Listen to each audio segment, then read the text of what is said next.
Before we get started, have you gotten my free ebook, 5 Powerful Steps to Win Your Morning? Go to thesuccess.life/ 5 Powerful Steps. This ebook has 5 powerful strategies you can implement right away to help you have more energy, clarity, and focus, and accomplish more in less time. Go to thesuccess.life/ 5 Powerful Steps and get your copy today. Welcome to the Intentional Leadership Podcast. This podcast will help you break through the barriers holding you back from the true life of significance you are meant to live. I'm your host, Janelle Bruland, and I invite you to join me each month as I share leadership lessons and specific strategies to transform your leadership, crush your goals, and love your life. As a high-achieving entrepreneur, there was a time when I was overwhelmed doing all of the things and found myself overworked and overcommitted. Through the power of intention, I learned how to shift my mindset and create success habits to achieve a healthy work-life balance and true joy in my life. Now I'm here to help you do the same. Don't just be the CEO of your business, be the CEO of your life. Let's get started. Hello, everyone, and welcome to the Intentional Leadership Podcast. I am so excited to have a very special guest with us today, and her name is Dr. Katrina Ubell. And let me tell you a little bit about her before we get started. She's a master certified life and weight loss coach who struggled with her own weight for decades before finding a permanent solution. In 2016, she founded a weight loss program that has helped over 1,300 physicians achieve the same peace and freedom surrounding food. Her podcast, Weight Loss for Busy Physicians, has been downloaded over 6 million times. And she is the author of the book, How to Lose Weight for the Last Time, Brain-Based Solutions for Permanent Weight Loss. Welcome, Katrina. So glad to have you with us. I'm so glad to be here, Janelle. Thank you so much for having me. Oh, you bet. Well, it was so fun. It's been fun getting to know you in a group that we've been together in for the last couple of years now. And we were having a really interesting conversation. We do similar work where we help busy people really get their life in order. And you really have this focus on weight and weight loss. And that so often comes out of having just a really busy work schedule and putting everything in front of your own self and your own health. So that just ties in so well with my audience of listeners who are entrepreneurs with really full lives. A lot of them have a lot of heavy responsibility with work, but they have families too. They're trying to balance their health. So I'm just excited about this conversation that we're going to have today. Absolutely. I mean, I think there is so much overlap. You know, what I often say about weight loss and overeating, stopping overeating and things like that is that, you know, maybe about 20% of it is about the food, but 80% of it is actually not about the food. It's about everything else. And the food is just the solution that we use to try to, you know, get through everything else we have going on. I agree with that. That's such a good point. Well, tell us a little bit about yourself, Katrina, and how you got down this journey to be able to help other physicians. Yeah. Well, so I'm a pediatrician and worked in practice for over 10 years in a general practice and never, ever thought I would be an entrepreneur. Like that was just not even on my radar as a thing to do at all.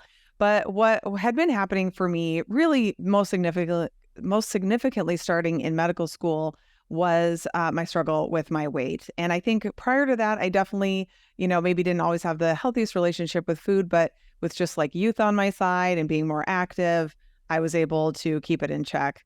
Once I got into medical school and things really started ramping up, I no longer had time to be as active. And I was sedentary a lot and very tired, very stressed. And I didn't know any other way to deal with that, you know, essentially how to help myself get through that. And so food kind of became that constant companion. It's an easy way to keep yourself awake. It's an easy way to make yourself feel better when things are hard or, you know, there's just, you know, obviously, as you can imagine, a lot of emotions that come up around that. And so I went to Weight Watchers for the first time at the end of my medical school journey. And then I probably went back about 10 times over the next 20 years or so, gaining and losing about 40 pounds every single time and never actually being able to maintain it. And it was really, really frustrating, as you can imagine, as a doctor, to just feel like I'm obviously smart. I'm an expert in the human body. and I cannot figure this out. Like, what is actually going on here? It just got more and more frustrating over time. And the thing that a lot of people don't really realize, but I'll just point out, is that when you're a doctor, you're giving health advice to patients and families. And overeating and weight is a problem that's unique because it's something that people can see on your body, right? They can see that you struggle with it. Whereas with most problems in our lives, people cannot see it on you, like that's and so it is evident on your body.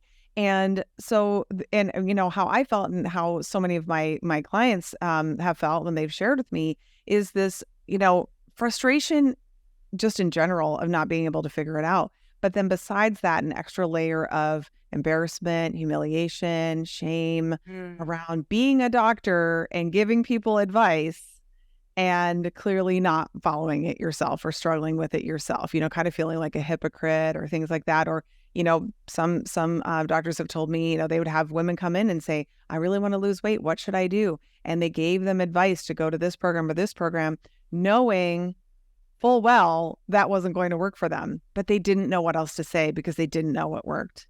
Sure. And so I was just like anybody else, super busy, unpredictable schedule.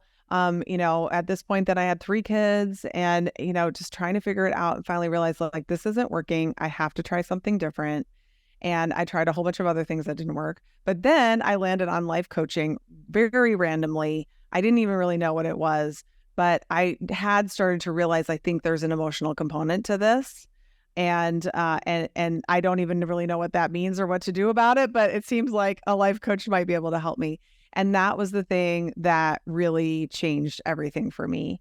And so much so that I was able to lose that weight and I've kept it off. But I was also really drawn to learning how to help other women physicians with the same problem, because I really thought I was the only one who struggled. And so then I realized, wait, I think there might be some other people who struggle with this too. And that's how I started in entrepreneurship. So that was 7 years ago. And it really has turned into this new passion for me, and really helping free not even just women physicians, but everybody from this struggle that so many people have. So my ultimate vision is really to help change the way the whole medical community approaches weight loss. Because when that gap is kind of filled in, like people understand that there's more to it than just what's typically been offered as advice, then it helps anybody who goes and sees a doctor. Right.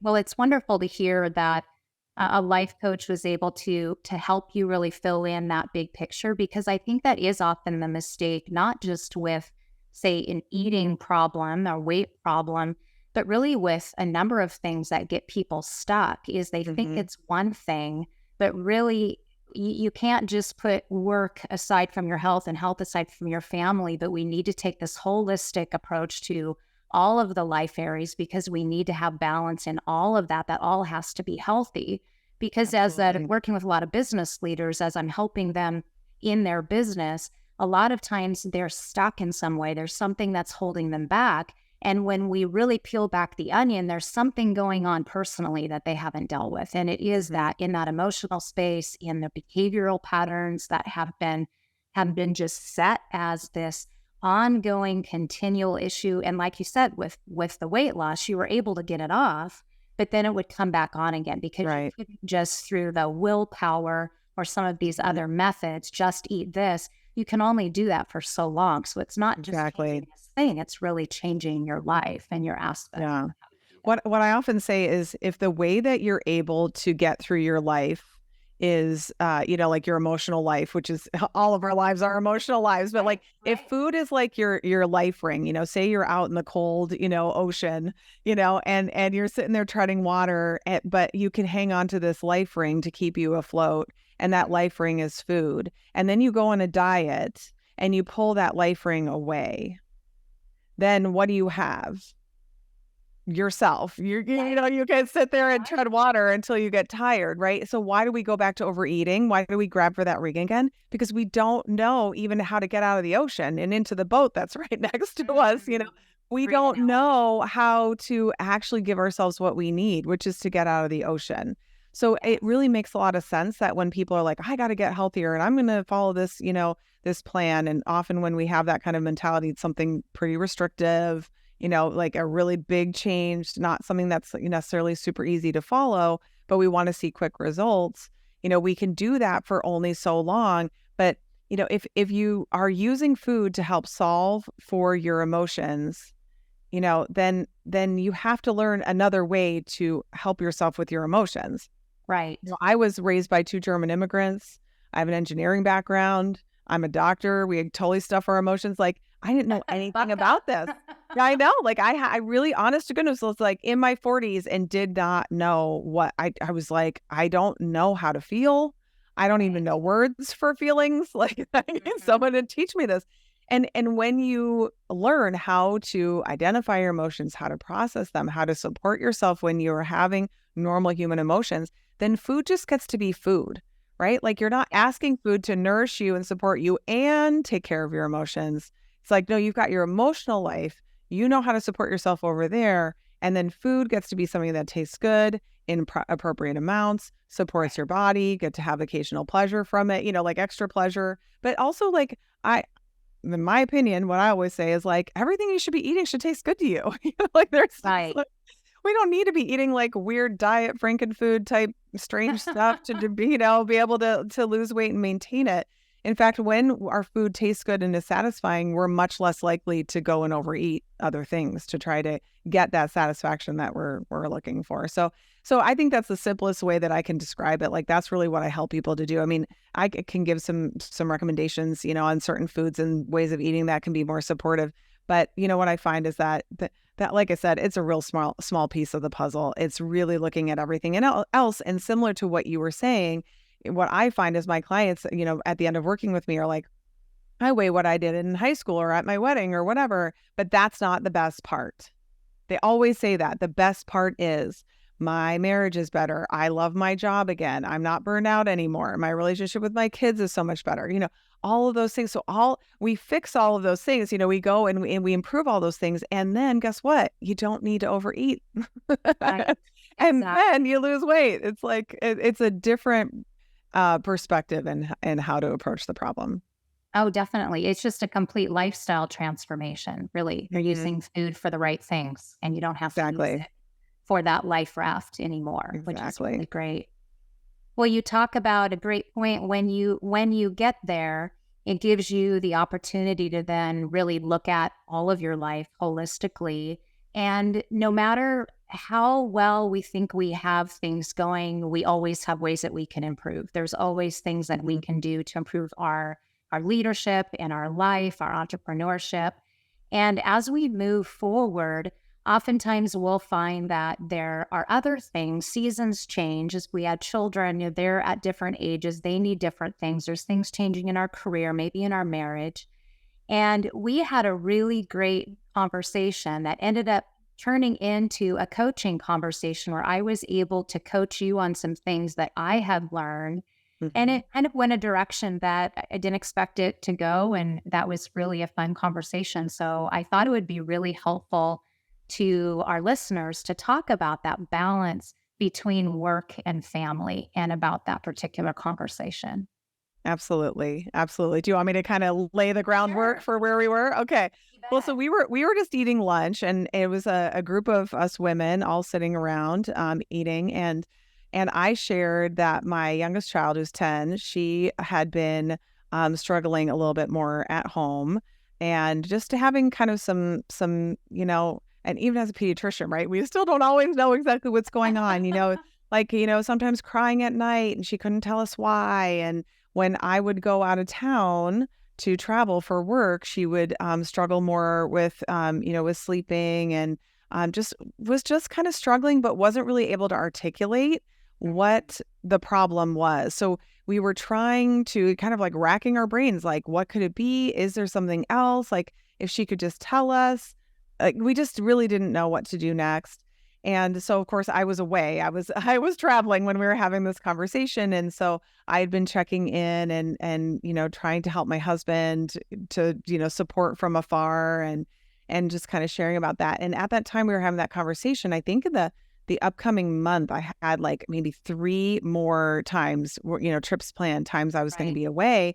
And I was just trying to think like, like commitments, things I had agreed to do, some work, some personal, and just going like, how am I going to do this? Like, I mean, I always like, we know how it's easy to say when you're working like, well, I can't cancel that. Well, everything is cancelable. Like if you're in the hospital, you're canceling, you know what I mean? Like, like everything is really cancelable. So I was really thinking to myself, I mean, maybe I should just like wipe it clean and just, just be home.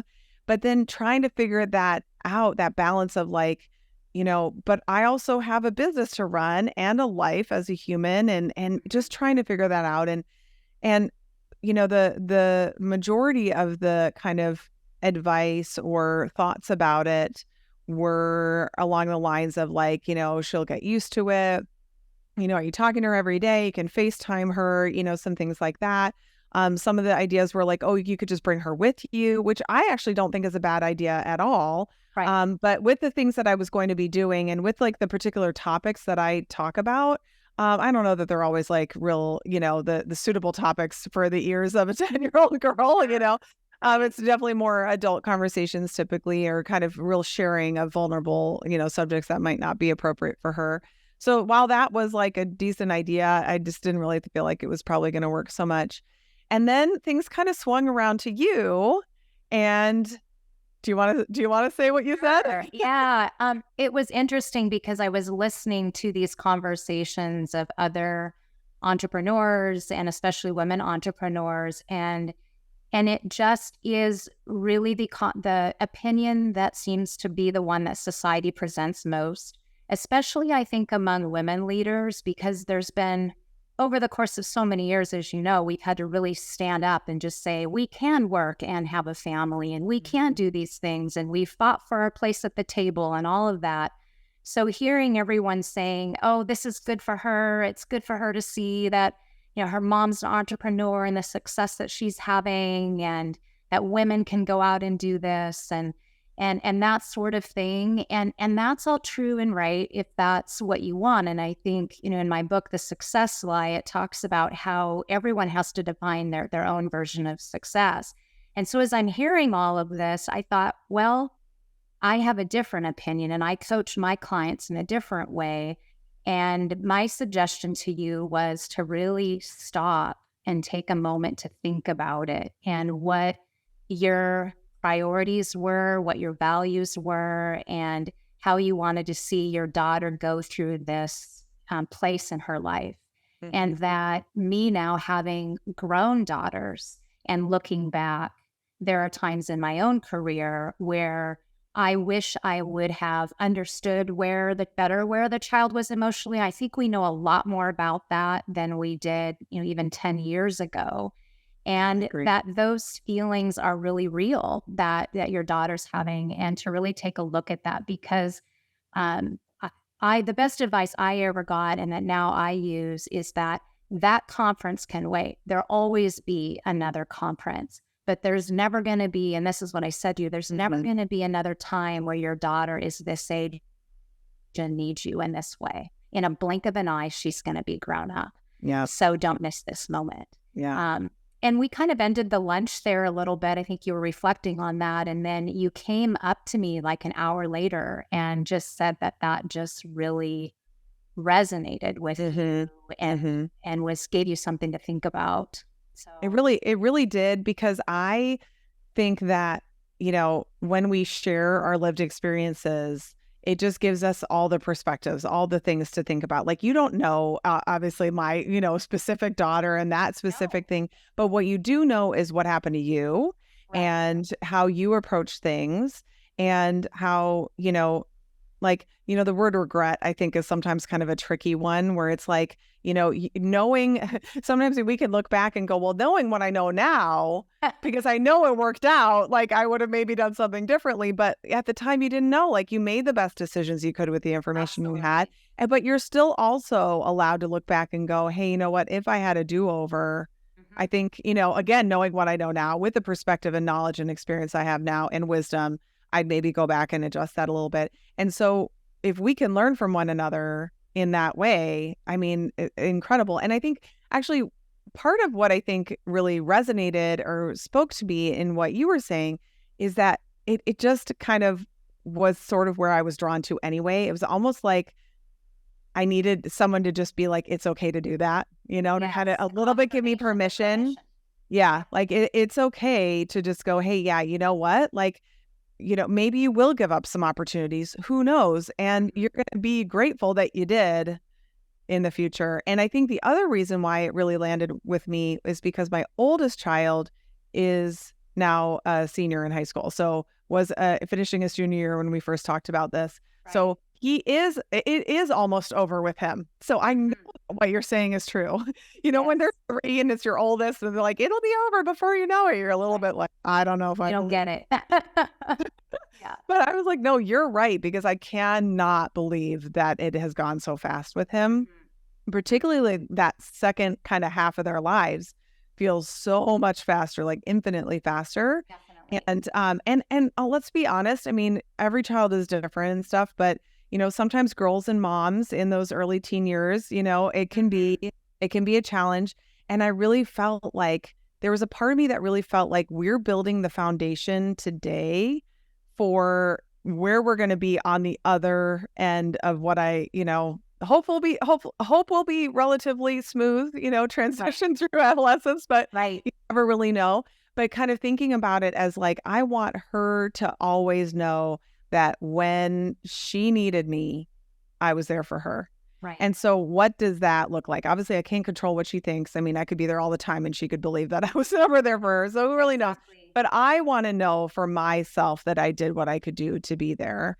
And so that has, just your words are still in my ears, just thinking about, things that I have coming up. I really have scaled back a lot in terms of speaking, things that require travel, really thinking about it more from a true values alignment perspective. What am I getting out of going and doing this thing?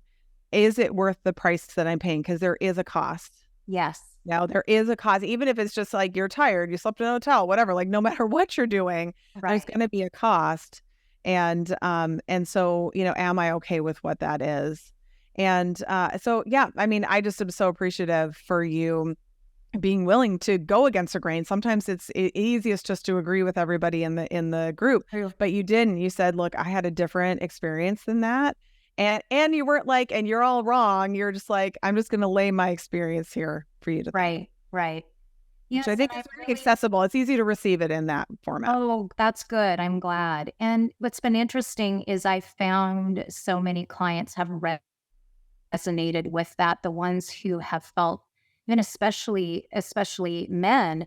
I had a speaking engagement where I talked about the whole work-life balance and did use the word regret of you don't want to put everything into your business and miss the moments with your kids and then they grow up and you don't have the relationship and you regret the fact that you didn't spend the time with them, that you missed those games, that you didn't focus on deepening that relationship as well. Yeah.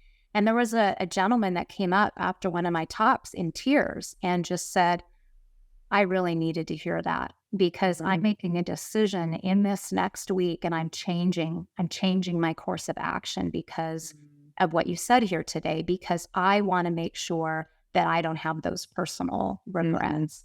So I think it's important and everybody has to determine what success means to them. And like we talked about, having those values identified, and we have to be willing to go against the grain, because I really do believe society tells us that the work is so important, that should come first. And we wear this badge of honor by having this accolade and doing this. And we have this many speaking engagements and this many podcast downloads and all of the things. And those all feel good because we know we're making an impact. That's important. We're called to do that. But you and I agree, we're called to be a really good parent and to raise these little humans to be the best that they can possibly be. And that's such an important role as well. Yeah.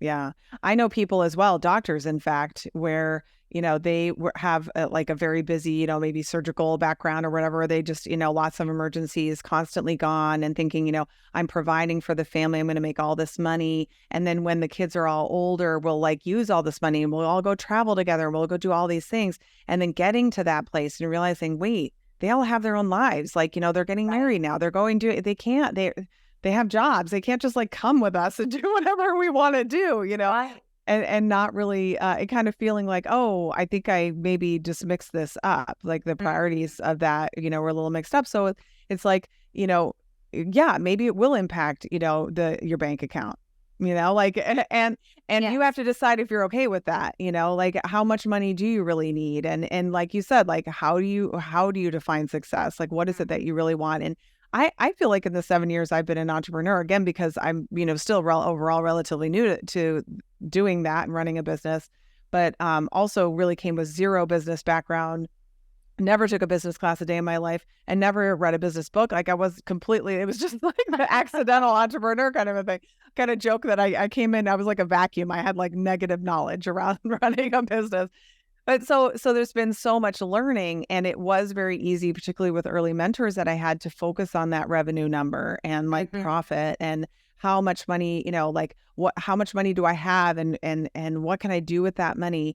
And over time, I really realized, I mean, it's fun to make money. Sure. I'm not going to say it's not, what I mean? It's fun to have that for sure. But it actually doesn't really provide me with what I need to feel good day to day. Like even working super hard, making a ton of money, kind of like working super hard at my own expense, making a ton of money, and then going on an amazing vacation for 10 days. That doesn't, for me personally, it doesn't make up for the sacrifice. Right. Like what I realized is like, what is your actual life? It's your day to day. It's now, it's here, it's this right now. If you're not liking that, and by you, I mean me, like telling myself, if you don't like what's happening right now, it's your job to fix that. Like no one's coming to rescue you. They're like, no one's going to come and save you and say, oh, you know what? You should take some time off and go out in nature and take a walk. No, if that's something that's important to me, then I need to make sure that happens for me. That's been the last couple of years, like a thing I've really worked on. Like, what do I want my day-to-day to look like? And creating that. And then from that place, like enjoying the day-to-day more, which is your actual life. The vacations really are not a huge part of your life. And you still get to make money, that kind of this fallacy that if I take the foot off the brake or off the gas a little, it's all going to fall apart or something bad's going to happen. And then you realize like, actually, not that much is different. No, and it's really not the case. And I think that it's important to find something that you're passionate about, like what you're doing and that you love and you're providing an impact. Exactly. But we can get so caught up in the profit making and the revenue making that we get used to this grind and then we don't know how to give it up. And I think going back to the values piece, I remember as a young entrepreneur, when my kids were small, my facility management business that I founded and was running and it was growing, it was really successful and fun, but my kids were small. And I remember meeting with this very renowned business consultant at the time in my industry. And I was so excited to get a meeting with him and hear from his wisdom and expertise. And I had said to him that I had some really exciting growth and I was looking forward to doing more. I wanted to double my business in the next 5 years. And I said, but right now I'm not working full time. I have 2 young children still at home, a teenager. And I want to keep this schedule that I'm working on now because my family is my first priority. And he said to me, well, that's not going to work. If you want to grow your business to the next level, then you need to be putting in 50, 60 hours a week and really be committed to taking it there. You can't work part-time and run this thing and take it to this next level. And I remember going away from that so defeated at first and thinking, hi. Well, now what do I do? And then I thought to myself, well, why not? I'm going to Right. figure it out because Exactly. Like, well, I'll show him it is possible. Yeah, exactly. And I ended up committing to, I'm going to take Fridays fully off every week. I'm going to stay committed to this part-time schedule.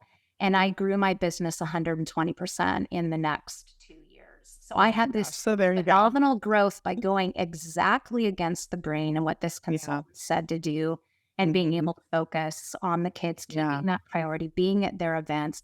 And I knew that by making that decision that I may not have the growth. I just was able to surround myself with some really amazing team that I could delegate things to.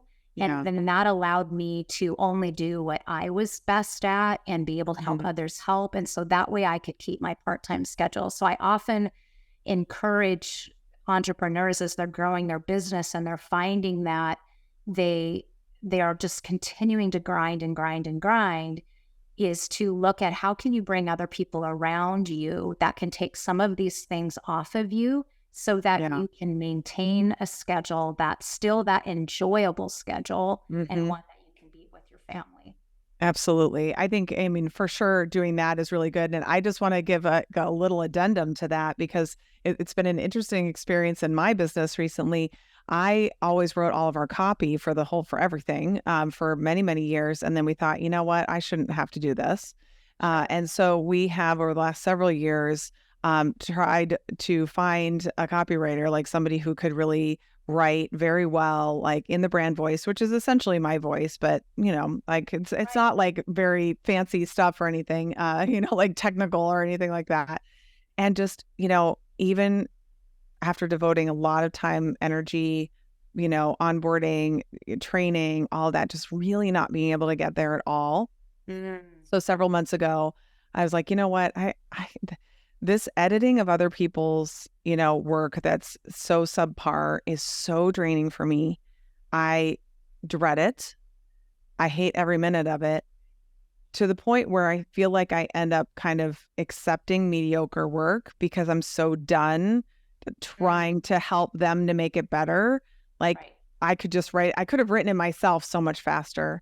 And so I said to the team, I said, look, I'm taking the copywriting back. And nobody liked that. They're like, what? No, you shouldn't do that. Not because I don't do a good job. I do a good job, but because they didn't want me spending my time doing that. And I said, you know what? Let me just try. Let me just get back in there and get the brand voice where it needs to be. And we'll see. And it's been so fascinating to see, first of all, how much faster I just get it done, right? Like the review process, everything took forever. It slowed the whole team down. Now we created a whole system where my assistant basically receives any copywriting, requests, and she knows exactly how to make sure she has every single supportive piece of information that I could possibly need when I sit down to write it, puts it into this tracker. It's all fancy. She's like a Google Sheets wizard. So, I have everything I need. And then when I'm done doing it, I just check a box and it emails the person who requested it, so they know it's done. And it's actually been a really fun, creative project for me. Something that I used to dread so much and I hated, like all the editing and reviewing. Now I do it in so much less time. I do it better than anything that anyone else was doing it. And I actually kind of enjoy it. It's like kind of scratches that creative itch for me. Yeah. So it's like we got to be careful that we don't delegate away the things that we're actually really uniquely qualified to do. I agree. I agree. And even if it seems like someone else should be able to do it. Right. And I think you bring up a really great point. And I'm really proud of you that you took the step to try, because I think sometimes it's just that trial and it doesn't work or it does work process. And so this particular thing, you thought, let's look at this strategically. It makes sense to remove this from your plate. But you removed it and it actually created more work. Yeah. And so bringing it back, it actually is a fit that is part of your work, something that you can enjoy doing. It inspires your creativity, which then helps you in the teaching that you're doing as well. So that's all good. And sometimes it can just take a while. I know that I've had in hiring leaders in my business that you think somebody interviews really, really well. You think they're going to be the perfect person to bring in and take on, ABC. and they end up not being the right person. Yeah. Like Dan Sullivan says, they're not the right who, and it can Yes. be really difficult to find the right who. And sometimes that takes a few times as well. But for you in this case, it just sounded like it was better in your hands. Maybe for now. And if for now, and I'm open to changing that in the future. I've kind of identified for myself that there are certain things that we don't do regularly that I don't love maybe writing so much of, or I kind of would like some help on. And then thinking, well, we can just hire a contractor to come and help us with that. There are people who are really excellent and come in and do it as a project based, kind of set of tasks. And that's great. And they do a great job. And then I don't have to do that. But like the regular day to day, I just feel like for now it's mine. And then we'll see. I always open, one of the things I say all the time is that I reserve the right to change my mind. So if I want to do something different, I will. Like that. No, that's great. Well, anything else that you would like to share that's been helpful for you since we had our coaching conversation with your family that you've done to help you better balance work, family, health, and that whole holistic approach? I will share one thing that I just think it's important to just let people know, because I think especially as a parent, even when you're a pediatrician and you know a whole lot about a whole lot when it comes to kids, you still can be totally stumped, or you're just really not sure what the thing is to do. Or like in this case with my daughter, I was so kind of flummoxed. I was like, I don't know what's going on with her. And to the point where then I was like, oh my gosh, is like someone abusing her or something she can't tell me, like my brain started going to like yes. all these things, and like, thank goodness it wasn't that. But you start to wonder like, oh my gosh, am I missing something really big maybe, or whatever it is. Right. And so I got some really great advice from a different friend. And she said, you know what, you need to go find a therapist for her to talk to so that you can just be the mom. Okay. You get to go just be the mom and listen and support her and find out what she needs, but let somebody else who's skilled in this do sort of the digging, so to speak, to like figure out what is actually going on. Right. And and so I ended up actually remembering about this therapist that I used to send some of my patients to, who they all really loved her. And so I reached out to her to see if she would be available. And so my daughter's been seeing her now for, I don't know, maybe 6 months or maybe even a little bit longer. And it was precisely as that. Like, she was so skillful in helping my daughter to identify, because she really did not know. It's like she did not know what to tell us, right? Sure. So she helped her to identify what she was struggling with so she could tell us.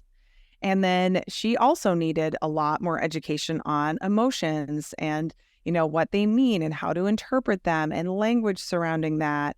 And sometimes, I'm asked to sit in and contribute, or I listen. And, what I've just noticed again and again is how supportive the thinking is that the therapist offers my daughter. Like, she's becoming this like additional support system, because sometimes from their parents, they don't want to hear it, but right. She'll tell her again, like, like my daughter said, oh, and then I was golfing this summer and that was so great. And she's like, right. And it was great, not because golf is great, but because of the way that you think about it, constantly helping, like reinforcing that idea of it's your perspective, it's your mindset, it's the way you approach this with your thinking that determines how you experience it. And not like beating her over the head with it, but right. Just like sprinkling the breadcrumbs all around. And I feel like what an incredible gift. I'm so grateful to my friend for suggesting it, for me to taking her up on that suggestion, because I think in this day and age, with everything we know about everything, like about all this stuff,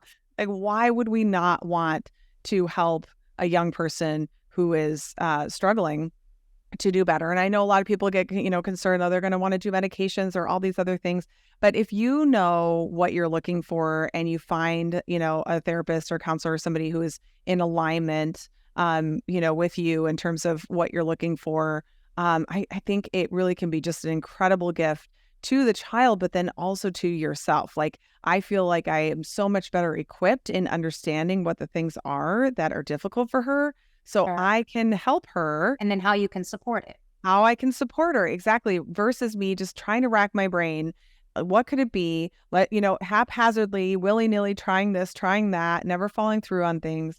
So anyway, I just wanted to say that, like, maybe someone else kind of needs to hear that. Like, you can just be the parent and find a Mm. really great using that Yes. language, a great expert who has heard all of this a million times over and can actually help figure out what's going on and make some great suggestions. I think it's also great for children then to see, like, there are people who can help you with this when you're struggling emotionally. There are people who can help you. You don't have to struggle or suffer alone. So Right. And I just think something to put in there. we've come a long way with that because there used to be such a stigma Yes. about mental health therapy. Yeah. And we've just seen the statistics of mental health issues getting worse and worse, Yes. especially in kids and young adults. And I think as parents being willing to look into that when we need to, being really curious and aware of what's going on with our kids, Yeah. and talking about the emotional piece, which you help clients with, and I do too, and really helping people get in tune with their own emotions in their bodies, including your kids, because Yes. I know even as adults, we had part of our issues is we're so separated from what's going on inside of us. Yes. And just helping I have a 7-year-old grandson who we had a sailing trip that was pretty rough and he got really scared. And since that time, he's had some anxiety about getting out on the water in the boat. Mhm. And just working with him to connect with his breath, to feel in his body, just to do the little exercises Mhm. where you're touching your fingers, and just that simple exercise of going from your pinky to each of your fingers just brings you into your body. And as he learned that, he just felt so capable and excited, and that he felt better. Just instantly Yeah. was able to calm him down when he was getting panicky. I think we can teach our kids, grandkids, these coping mechanisms to help them as well, because we're not going to get rid of the stress and the anxiety. There's going to be those type of issues that come up, but we can learn how to deal with it in our bodies by learning how to build nervous system resilience. And then we can also seek help. Like Yeah. when we feel like that would be helpful, it makes such a difference when you do. Yeah. Absolutely. So I just am kind of like, in this day and age when there's great help available, why would you deny someone of the help that they need? That is so true. And there's the expert in every field. Why wouldn't you do that? Mhm. So Yeah. And that's also knowing, I think, there are those fears. What if this person, like, it's kind of a tender relationship. Like, what if this person says some weird things to my kid or whatever? Like, what I actually really loved about this therapist is we actually met with her on Zoom several times first, and she gave us, my husband and I, some things to work on ourselves first. And she immediately always said, if I may never even see her, like, just really helping to empower us. Like, we can do a lot of things on our own, and then we'll bring her in if we need to, which we decided we did need to. But I already felt like we had vetted her. I did trust her, and it's okay to take your time. I spoke to other people, and there was like one person in particular, she didn't say anything wrong or bad, but I just inside, like, my intuition was just like, no, it's just a no with her. And I don't know why. And that's something that that gut feeling, we can learn to trust it, to tap into it more, to let it guide us. It's like an additional sense that we have, that many of us mostly ignore. And that way we know we can trust, like, when I'm feeling really good about this, like, things are going to be working out. This is the right person to help. And also being willing to pivot anytime we need to. I'm not married to any of it. If we need to Yes. change, we will. No, I agree. That's great. Well, this has been such a great conversation today. And for those who are listening, I hope you've learned by listening to Katrina and I today that you can look picture perfect on the outside, but there's always things that you're working on the inside. And it doesn't matter how far you've taken your leadership in your life. We always have these things that are going to come up either in our own lives or with our kids, where we may need to take some action.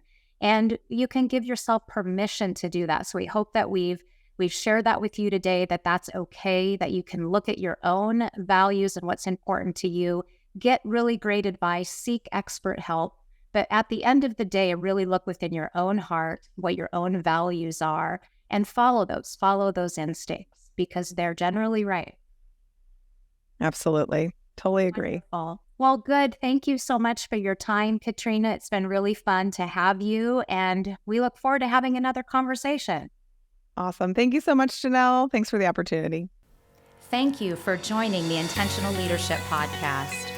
Each episode, I teach you to take something in your life and leadership to the next level. Then at the end, I will challenge you to take action on what you have learned. If you're enjoying this podcast, please take a moment to leave a positive review. This helps get the message out to impact as many people as possible. And I encourage you to subscribe to this podcast. That way the episodes will drop each time a new one comes out. Remember, when you grow as a leader, your team will grow and your company will grow. You can transform your leadership, crush your goals, and love your life.